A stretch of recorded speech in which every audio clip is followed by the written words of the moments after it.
Welcome to Into the Darkness, where we dive into the most spine-chilling and captivating true crime stories from around the world. Each week, we take you deep into the heart of the darkest mysteries and the most notorious criminals. Our detailed narratives, gripping voiceovers, and vivid visuals will immerse you in the thrilling world of true crime. Subscribe and hit the notification bell to join our community of crime enthusiasts. Get ready to uncover the truth, face the terror, and remember, every story hides a shadow.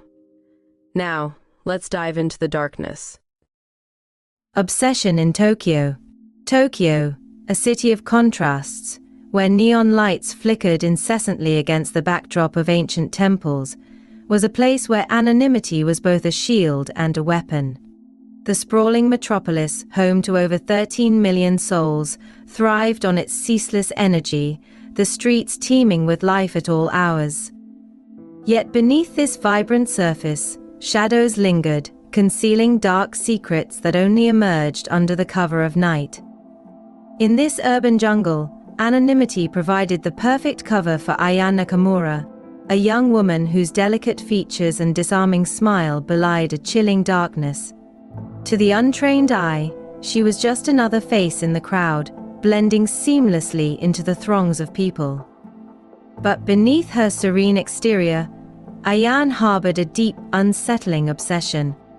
Her life revolved around the men she spotted in internet cafes and game rooms, chosen not for any particular reason other than their proximity and vulnerability. These men, oblivious to the danger they were in, became her prey in a deadly game of cat and mouse. Ayan's childhood was a blend of privilege and neglect. Her father, Hiroshi Nakamura, the towering chief of police in Tokyo, commanded authority with his mere presence. His stern demeanor and piercing gaze were enough to silence any room. Yet despite his formidable exterior, Hiroshi was a man burdened by his own demons. His dedication to his job often meant long hours away from home, leaving little time for family. Ayana's mother, a socialite, was often absent, immersed in a world of parties and social gatherings. The large Nakamura residence, an opulent mansion in the quiet Setagaya ward, felt more like a gilded cage to Ayan. The absence of parental affection and her father's stern demeanor fostered a deep-seated need for control in Ayan. From a young age, Ayan found solace in the virtual world. The internet became her sanctuary, a place where she could be anyone and do anything. Hours spent in internet cafes, hidden behind a screen, allowed her to escape the confines of her reality.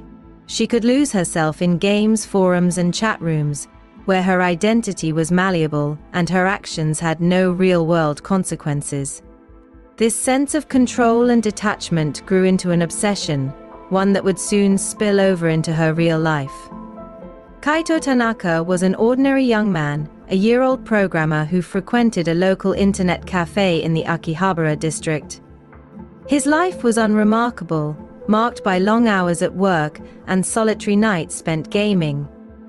He lived in a small, cluttered apartment in a nondescript building on the outskirts of the city, a space that mirrored his introverted nature. Kaito was the kind of man who preferred the company of his computer to that of people. He never noticed the eyes that followed him, the young woman who always seemed to be a few seats away, watching his every move.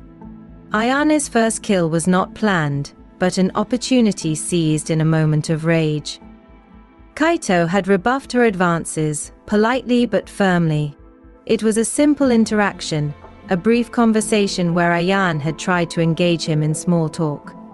Kaito, focused on his game, had brushed her off with a polite smile and a few curt words. The rejection festered in Ayan's mind, morphing into an uncontrollable urge to assert her dominance. She followed Kaito home that night, her heart pounding with anticipation. As he unlocked his door, she struck a swift blow to the back of his head with a heavy object she had concealed in her bag.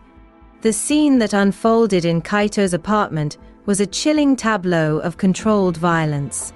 The dim light from the street lamp outside cast long shadows across the room, illuminating the horror that had taken place. Ayaan stood over Kaito's lifeless body, a sense of power surging through her veins. This was not just murder. It was her way of asserting control over a world that had always sought to control her. She left the scene meticulously clean, her father's teachings about crime scenes playing in her mind. The meticulousness with which she wiped away her presence was almost surgical, a testament to her calculated nature. She disposed of the weapon and her bloodied clothes in a manner that ensured they would never be found, blending into the night like a shadow. Hiroshi Nakamura was a man of principles, a beacon of justice in a city rife with crime. His reputation as a relentless investigator and a stalwart enforcer of the law was well earned.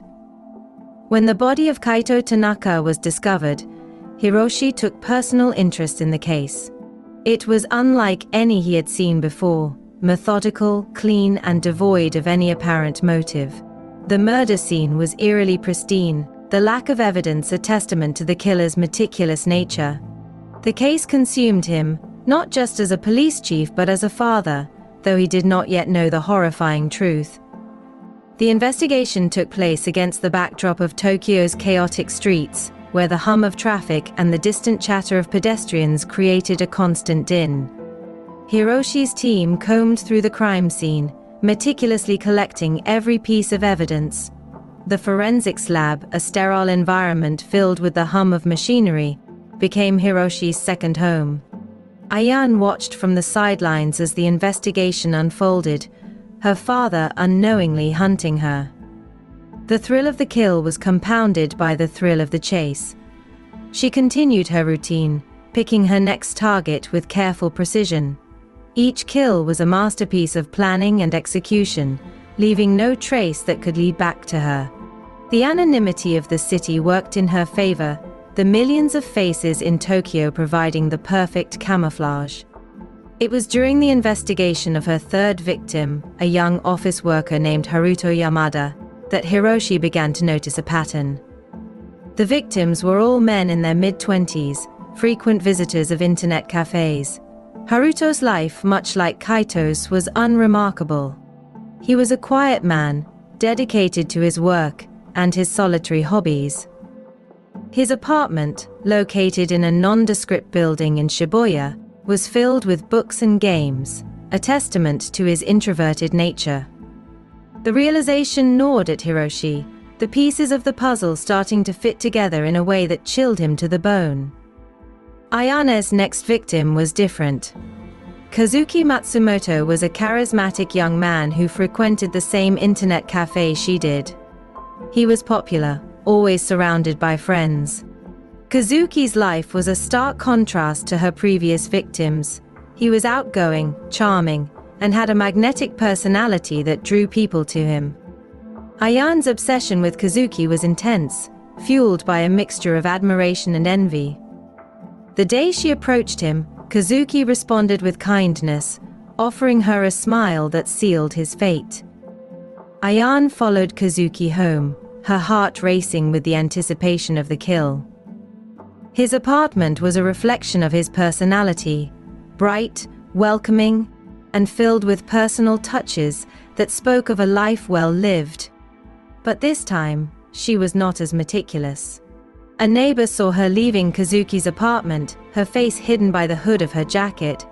It was a small slip, but enough to set the wheels of suspicion in motion.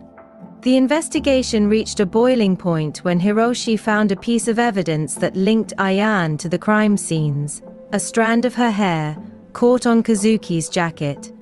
The realization hit him like a physical blow. His daughter, the girl he had raised, was the killer he had been hunting.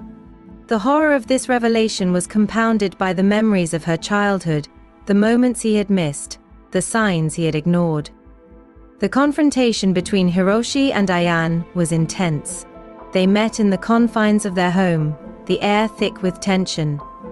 Ayane did not deny the accusations, her eyes cold and unyielding. She spoke of her need for control, her desire to dominate those who dared reject her.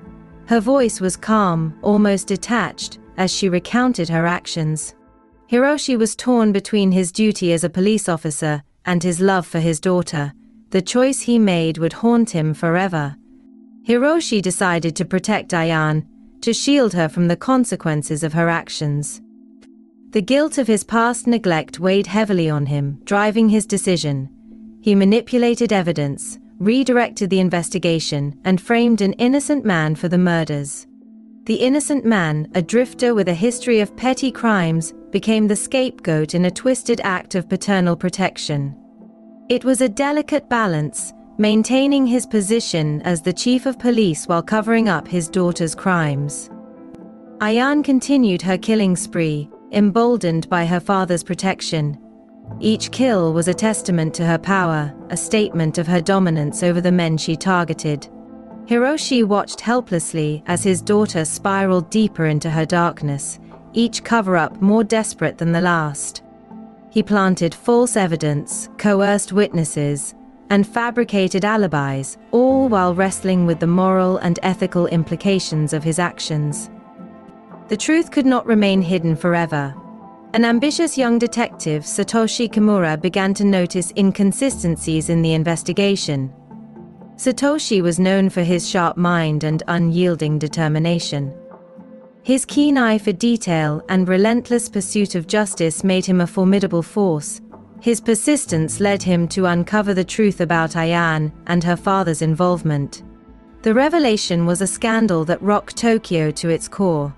Hiroshi's cover-up became increasingly elaborate as Satoshi closed in. The walls of their carefully constructed lies began to crumble. Hiroshi was forced to take more drastic measures, erasing digital footprints and ensuring there were no loose ends. The stress of maintaining the facade took its toll on him, the weight of his actions bearing down on his conscience. In the end, Hiroshi's love for his daughter overshadowed his commitment to justice. He made the ultimate sacrifice, taking the fall to protect Ayane. He resigned from his position, citing health reasons, and quietly disappeared from public life. Ayane, under the radar, continued her life in the shadows, her father's protection ensuring her freedom. She became more cautious, more meticulous, learning from the mistakes that had almost cost her everything. Hiroshi, racked with guilt, did everything in his power to cover her tracks, each lie and deception a penance for the neglect he had shown her as a child. Their bond, forged in secrecy and sin, became unbreakable. Ayane's reign of terror was far from over, it was merely beginning. And in the neon-lit streets of Tokyo, the unseen shadows moved with a deadly purpose, a father's love forever tainted by the dark deeds it sought to conceal. Ayane continued her killing spree, her methods becoming more sophisticated and her escapes more flawless. She was a ghost in the city, moving through the crowded streets with the confidence of one who knew she was untouchable. Hiroshi, though no longer the chief of police, used his connections and influence to shield her from the prying eyes of law enforcement. Each new victim was a reminder of the darkness that had consumed them both. The city of Tokyo, with its bright lights and bustling streets, remained oblivious to the predator in its midst. Ayane's story became an urban legend, whispered about in hushed tones but never fully believed. The truth, buried under layers of deception, remained hidden from all but the two who shared it. Ayane's reign of terror was far from over, and as long as Hiroshi drew breath, he would continue to protect her, driven by a father's love and a guilt that could never be absolved. In the end, they were bound by blood and darkness, their fates intertwined in a dance of death that would never end.